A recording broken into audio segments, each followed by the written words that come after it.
इन साथियों, स्वागत है आप सभी का एजुकेशन कैट में। रुख करते हैं एक और नई वैकेंसी की तरफ। ये वैकेंसी है एसएससी की तरफ से और ये भी एक बड़ी बहाली है, क्योंकि यहाँ पर एसएससी जीडी कांस्टेबल की रिक्रूटमेंट निकाली गई है। दोस्तों, आपको बता दें कि करीब 26,146 पदों की टोटल वैकेंसी है, जिसके नोटिफिकेशन आउट हो चुके हैं और आवेदन करने की जो प्रक्रिया है वो भी शुरू हो चुकी है। तो आप इस वीडियो को कंप्लीट देखिएगा। यहाँ पर बम्पर बहाली की इस प्रक्रिया को लेकर हमने सारा डिटेल अप टू डेट किया है, जहाँ पे आपको हाइट, एज लिमिट, पीईटी और पीएसटी और सिलेक्शन प्रोसीजर, इसके अलावा सिलेबस क्या रहेगा, ये भी आपको जानकारी इस वीडियो के माध्यम से देने जा रहे हैं।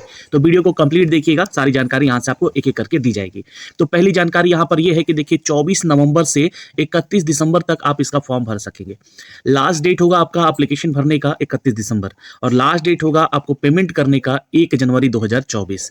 तो क्या सर ये 24 की बहाली है? बिल्कुल। आपको बता दें कि फॉर्म भरने का प्रोसेस जो है वो 24 तक, मतलब जनवरी 24 तक यहाँ पे लिया जाएगा, लेकिन जो है फॉर्म कंप्लीट करने के बाद जो एग्जाम प्रोसेस होगा वो 2024 में ही आपका होगा। तो constable GD, central arm police force यानी कि सीएपीएफ, एसएसएफ और राइफल इन असम के लिए ये वैकेंसी अपडेट की गई है। 26,146 पदों की टोटल वैकेंसी है। एग्जाम कब होगा सर? तो एग्जाम जो है टेंटेटिवली यहाँ पर बताया गया है, शेड्यूल किया गया है कि फरवरी या मार्च महीने में इसकी परीक्षा होगी। तो आपको तैयारी करने का अच्छा खासा समय भी यहाँ पर मिल रहा है और आप छात्र इसको जो है आवेदन जरूर कर लीजिएगा। आज से इसका लिंक एक्टिवेट हो चुका है। अगर ज़्यादा से ज़्यादा कमेंट कीजिएगा तो मैं इसका फॉर्म भर के भी आपको जरूर बताऊंगा कि कहाँ पे और कैसे कैसे चीज़ों को आपको फॉर्म को भरना है। देखिए, आपको बता दें कि यहाँ पे जो टोटल वैकेंसीज हैं, ये इसको लेकर यहाँ पर जो है 13 रीजनल लैंग्वेजेस में आपकी ये परीक्षा भी ली जाएगी। इसके साथ साथ आपको दोस्तों फिजिकल स्टैंडर्ड यानी कि पीएसटी और पीईटी जैसे एग्जामिनेशन भी होंगे शेड्यूल यहाँ पर। फिर उसके बाद जो है आपका एलिजिबिलिटी के अनुसार जो भी सर्टिफिकेट, डॉक्यूमेंट्स वगैरह होंगे उसकी जांच भी होगी, मेडिकल जांच भी होती है। वैकेंसीज जो होती है दोस्तों, ये कांस्टेबल की है और ये हर एक डिपार्टमेंट से वैकेंसी अपडेट करके हर एक स्टेट के लिए, हर एक यूनियन टेरिटरी के लिए जो है आपको जो है जॉब करने भेजा जा सकता है। तो ये जो चीजें हैं, ये तो सारा चीज आप यहाँ से पढ़ ही लेंगे, लेकिन इंपॉर्टेंट है यहाँ पर सैलरी को लेकर कि सर सैलरी क्या मिलती है इनकी। तो पे लेवल 3 का है यहाँ पर, जहाँ पर 21,700 से आपकी बेसिक सैलरी स्टार्ट होती है, प्लस अलाउंस आपको अलग से जो भी मिलेगा वो यहाँ पे इंक्लूड किया जाएगा। एसएससी के ऑफिशियल वेबसाइट से भी ये जानकारी आपको देखने को मिल सकती है, वहीं से हमने इसको डाउनलोड भी किया है। तो वैकेंसीज है देखिए, बीएसएफ में, सीआईएसएफ में, सीआरपीएफ में, एसएसबी में, आईटीबीपी में और असम राइफल में और एसएसएफ में। तो ये जो है जानकारी आपको यहाँ से दे रहे हैं और ये टोटल वैकेंसी है 26,146 पदों की। मेल और फीमेल मिलाकर यहाँ पे टोटल वैकेंसीज भी बताई गई हैं। तो किस कैटेगरी में आप आते हैं मेल में और किस कैटेगरी में आप आती हैं फीमेल में, ये जानकारी आपको यहाँ से देखने को मिल जाएंगे। तो 23,347 मेल के लिए है और 2799 जो है फीमेल के लिए, यहाँ पर जो है फीमेल के लिए जो है यहाँ पर ये वैकेंसीज अपडेट की गई है। यहाँ पर यह भी बोला गया है कि ये वैकेंसी अभी टेंटेटिव है, यानी कि घट या बढ़ सकता है। 10% वैकेंसीज जो है यहाँ पे बोला गया कि मार्क फॉर द एक सर्विसमैन के लिए भी रिजर्व करके रखा गया है। तो कुछ ऐसे लोग हैं जो कि एक सर्विसमैन में हैं और वो चाहते हैं कि अगर एसएससी जीडी में फिर से वो यहाँ पे कार्यरत हो तो यहाँ पे आवेदन कर सकते हैं। नेशनलिटी जो है आपका यहाँ पे बोला गया कि एक भारतीय होना चाहिए, जरूरी है यहाँ पे। और वैकेंसी जो है ये सीएपीएफ, असम राइफल और स्टेट यूनियन टेरिटरी एरियाज के लिए यहाँ पे इन्हांस किया गया है। तो ये आप सभी छात्र इसको आवेदन कर सकते हैं। उम्र सीमा की बात करें तो 18 से लेकर 23 साल। अब इसको समझने का जरूरत है यहाँ पे, क्योंकि मैंने तमिल पे आपको लिखा है एज लिमिट। तो एज लिमिट 18 से 23 साल तक है, लेकिन जो कट ऑफ डेट है वो 1 जनवरी 2024 का रहेगा, यानी कि आपका एज कैलकुलेशन इस डेट से किया जाएगा। Candidate should not have been born earlier than 2 January 2001 and later than 1 January 2006। मतलब इस जो है इसके पहले का बॉन्ड नहीं होना चाहिए और इसके बाद का बॉन्ड नहीं होना चाहिए, तभी तो आप इस एज क्राइटेरिया में आएंगे। तो ये एज लिमिटेशन है दोस्तों यहाँ पे। अब यहाँ पे जो भी कैटेगरी में छात्र या छात्राएं आते हैं उन सभी के लिए एज में रिलेशन भी दिया गया है। आप यहाँ से चेक कर सकते हैं कि आप किस कैटेगरी से बिलोंग करते हैं। ओबीसी से है, SC/ST से है, एक सर्विसमैन से है, या फिर आप जो है 1984 के गुजरात जो कि वर्डिक्ट हुए थे उस विक्टिम से संबंधित हैं, या फिर यहाँ पे चिल्ड्रन एंड डिपेंडेंट विक्टिम है यहाँ 2002 या 1984 के राइट से। तो यहाँ पे आपको एज में रिलेक्शन यहाँ पे मिलेगा दोस्तों। आगे बढ़ते हैं, यहाँ पर एज में रिलेक्शन जिनको भी है यहाँ पे देख सकते हैं। आगे चलते हैं। अब यहाँ पे एज क्वालिफिकेशन जो है दोस्तों, आपको बता दें कि 10वीं कक्षा पास ही मांगा गया है, लेकिन ये आपका 1 जनवरी 2024 से पहले आपको पास होना जरूरी है। ये ध्यान में रखिएगा। यहाँ पर जो है एजुकेशन क्वालिफिकेशन की बात की गई है, तो 10वीं पास छात्र इसको आवेदन कर सकता है या कर सकती है। ठीक है, तो ये जानकारी बहुत इंपॉर्टेंट है एज को लेकर और एजुकेशन को लेकर। अब आगे बात होगी पीईटी या पीएसटी की, तो उसमें हम चर्चा करेंगे आपके हाइट को लेकर और सिलेक्शन प्रोसीजर को लेकर। ठीक है, तो आगे बढ़ते हैं यहाँ पे। और देखिए, चूंकि यहाँ पे क्या है कि प्रेफरेंस मिल रहा है एनसीसी करने वाले छात्रों को, तो जिनके पास सर्टिफिकेशन है सी, बी और ए का, तो वो उनको यहाँ पर जो है बोनस मार्क्स मिल सकते हैं आपकी परीक्षा के दौरान। देखिए यहाँ पे बोला जा रहा है कि एनसीसी सर्टिफिकेट्स होने चाहिए होल्डर आप लोग का, 5% मैक्सिमम जो है आपको बोनस मार्क्स मिलेगा, जो कि अगर आपके पास एनसीसी सी सर्टिफिकेट है।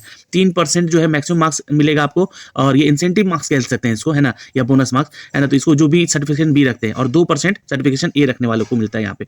तो अगर आप एनसीसी कैडर से संबंधित है, अपने स्कूल में एनसीसी किया हुआ है, तो आपके लिए। अब फॉर्म भरने के लिए प्रोसेस को बताया गया, हाउ टू अप्लाई, तो मैं इसका फॉर्म भर के जरूर बताऊंगा आप लोगों को, है ना। तो ये थोड़ा सा वेट कर लीजिएगा। फीस ज्यादा नहीं लग रहा है, 100 रुपये मात्र फीस चार्ज है। यहाँ से आप इसको आवेदन कर सकते हैं किसी भी कैटेगरी से हैं तो, और खासकर अगर आप महिला हैं तो यहाँ पे जो है फीस नहीं लगेगा आप लोगों को, ठीक है। अब सिर्फ पुरुष कैटेगरी के छात्रों को ही फीस लगेगा, और SC/ST से आते हैं तो भी आपको फीस नहीं लगेगा।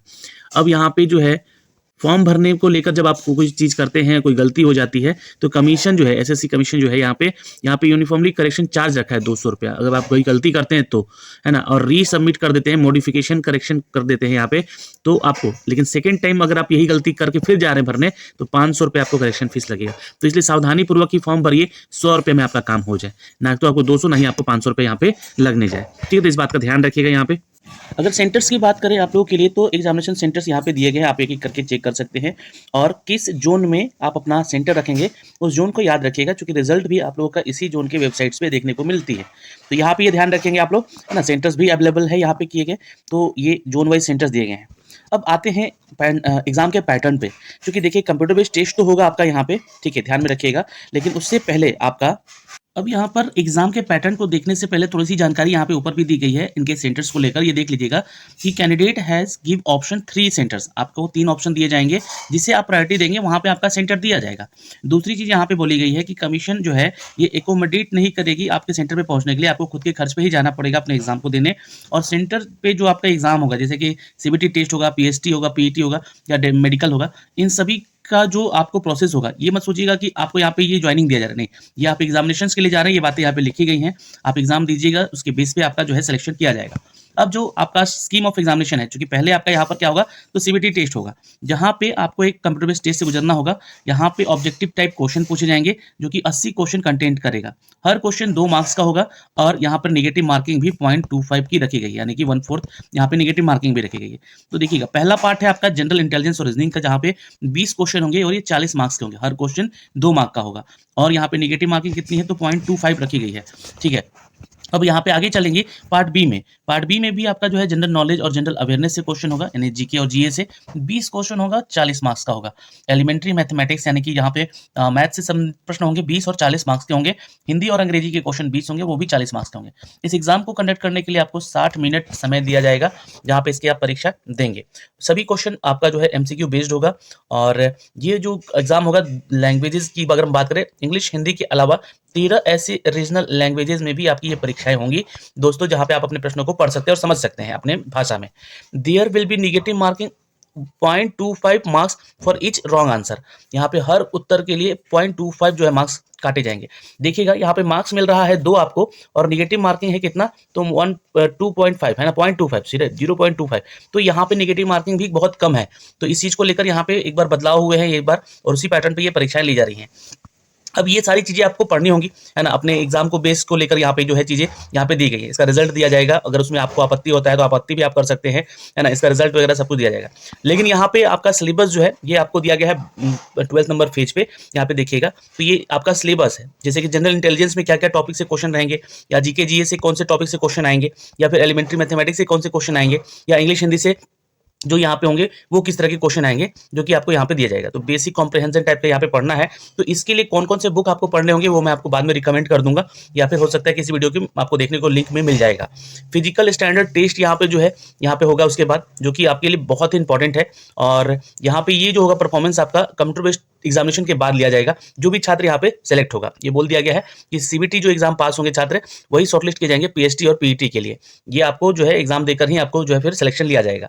इसके अलावा जो एक सर्विसमैन में होंगे छात्र, उनके लिए पीएसटी और पीईटी जो होगा ये एक सर्विसमैन के लिए शॉर्टलिस्टेड होगा in the computer based test के आधार पे ही, क्योंकि वहीं से आपका जो है ले लिया जाएगा, क्योंकि ये पहले से ही कार्यरत होंगे, है ना, तो वहां से भी उनको जो है उनके पीएसटी को सीधे जांच होगा, नॉट पीईटी के लिए, ये ध्यान रखें। PET will be not held in the एक सर्विसमैन कैंडिडेट, तो आपका पीईटी नहीं होगा, आपका सिर्फ फिजिकल स्टैंडर्ड टेस्ट देखा जाएगा, मतलब आपका हाइट वगैरह, चेस्ट वगैरह सब कुछ मेजरमेंट किया जाएगा जो एक सर्विसमैन में है। आपको सिर्फ सीबीटी एग्जाम क्लियर यहाँ पे करना है और पीएसटी में आप जा सकते हैं। लेकिन जो छात्र नॉर्मल है, फ्रेशर हैं, उनके लिए यहाँ पर पीईटी एग्जाम होगा, जहाँ पे आपको एक रेस होगा, यानी कि दौड़ होगा, 5 किलोमीटर का होगा, ये 24 मिनट का रेस जो कि मेल कैटेगरी के छात्रों को होगा, और यहाँ पे 1.6 किलोमीटर महिलाओं के लिए होगा, जो कि इनको समय 8.5 मिनट का दिया जाएगा।